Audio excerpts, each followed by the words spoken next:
Hello, one more mini log. So ఈ log వచ్చేసరికి మేము హైదరాబాద్ నుంచి వచ్చిన సెకండ్ డేనే మాకు సంగీత్ ఒకటి వచ్చిందనమాట.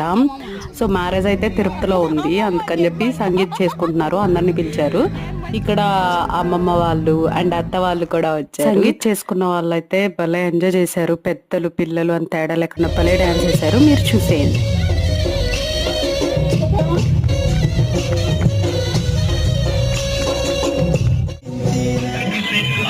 గంగొచ్చింది, అందాలు ముంచెత్తింది, గోదావరి పొంగొచ్చింది, కొంగుల్ని ముడిపెట్టింది.